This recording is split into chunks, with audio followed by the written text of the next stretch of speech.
I'm fascinated by Elon Musk. I'm fascinated by a Richard Branson. I'm fascinated by a Rockefeller. I'm fascinated by a Henry Ford. I'm fascinated by the Tatas. I'm fascinated by the great entrepreneurs of this world who took a small or large idea and nurtured it and fueled it into something that completely allowed them to own the game and disrupt often entire industries. And so entrepreneurs themselves, I'm an entrepreneur and perhaps you are, but I believe entrepreneurs are very fascinating people.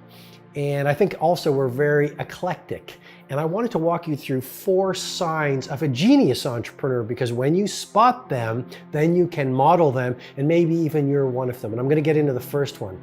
Every genius entrepreneur has an eccentric vision.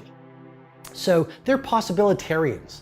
They are the people who said, you know, well, here's the way the industry has always been, and here's the way the status quo is, but here's what we're going to do. What's coming to the top of my mind right now as I record this is Uber. So you've got Travis Kalanick, and literally through that single app, I mean, they don't own any taxis, they don't own any cars, they don't really have any inventory, but through that single app, Uber disrupted the entire industry of that level of transportation. And so, you know, these people, these genius entrepreneurs come up with a ridiculously disruptive idea that is absolutely eccentric in its vision. And that's why people call them crazy. And I'll simply say to you, if your vision is not routinely called crazy, then perhaps your vision isn't big enough and disruptive enough. And we change the world when we change the game. The second sign of a genius entrepreneur is simply their I can is larger than their I can't. Now, what do I mean by that? Well, you look at a genius entrepreneur, they all run one dominant mentality. And it's simply this: do whatever it takes. I'm going to repeat that again because it's so important. Genius entrepreneurs run a dominant mentality, which is do whatever it takes. They have rare air levels of confidence. They have extreme levels of self-belief. You see, because no one will believe in you until you first believe in you. Look, I'm no genius entrepreneur, but you might have read my books, and here's my point. I had a vision to write a book that people laughed at. I used to be a litigation lawyer, and I actually self-published my book, The Monk Who Sold His Ferrari, in a 24-hour copy shop. My self-faith was larger than the chattering voices of my critics and my cynics.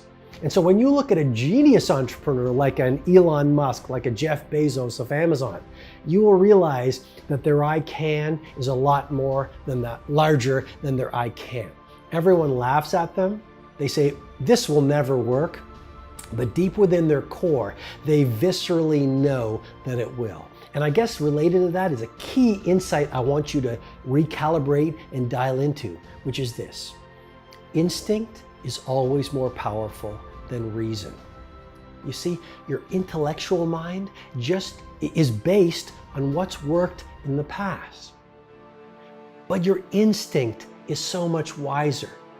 You know, if we just relied on reason, we'd still be driving horse buggies, right? If we still relied on reason, we wouldn't have Google. If we still relied on what was reasonable, a lot of the great scientific advances, artistic innovations wouldn't have happened because they weren't reasonable. They weren't intellectually possible. They were all formed by something so much more powerful, which is instinct. So genius entrepreneurs, their I can is so much larger than their I can't. And also, when they face problems, they see them as possibilities. For the victim, it's like, oh, here's a problem, so I can't do it. Throw in the towel. I'm going to go boo-hoo and give up on my ambition. The genius entrepreneur says, okay, there's a problem. What's the opportunity? I'm going to go around the wall, through the wall, beneath the wall. I'll dig a hole under the wall. Their brains have been trained to search for ways through the wall where most people say, I'm going to give up. Which brings me to the third sign of a genius entrepreneur. You know you're in the room or in the marketplace with a genius entrepreneur through their palpable and radiant optimism. if this was so obvious, why don't we see more radiant optimists in work? A lot of people are just getting through the day. You know, a lot of people are just coasting through life. A lot of people are in such a trance born of distraction and apathy that they have disconnected from their positivity. Genius entrepreneurs. I mean, let's go to Steve Jobs. If you read Walter Isaacson's biography on Steve Jobs, you will learn about Bud Tribble. Bud Tribble was at Apple, and he came up with a term called Steve Jobs' reality distortion field. And simply said, it was if you were in a meeting with Steve Jobs and he had a vision, let's say it was the iPod or the iPhone or the confluence of music and et cetera, his passion and his belief was so real to him that you were almost seduced and hypnotized into a field where your own version of reality was distorted, so you actually believed him.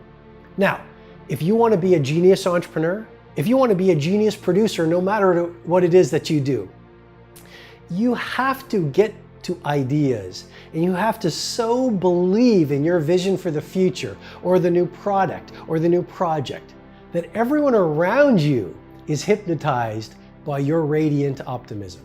And again, that starts by believing in yourself and trusting in yourself and not really buying into the majority and getting really good in your own skin. Which brings me to the fourth and final sign of a genius entrepreneur, which is otherworldly acumen. Look, you can have a great idea. You can be incredibly enthusiastic. Your I can be larger than your I can't. But here's the thing that ultimately will make you a genius level entrepreneur. It's skill, it's acumen.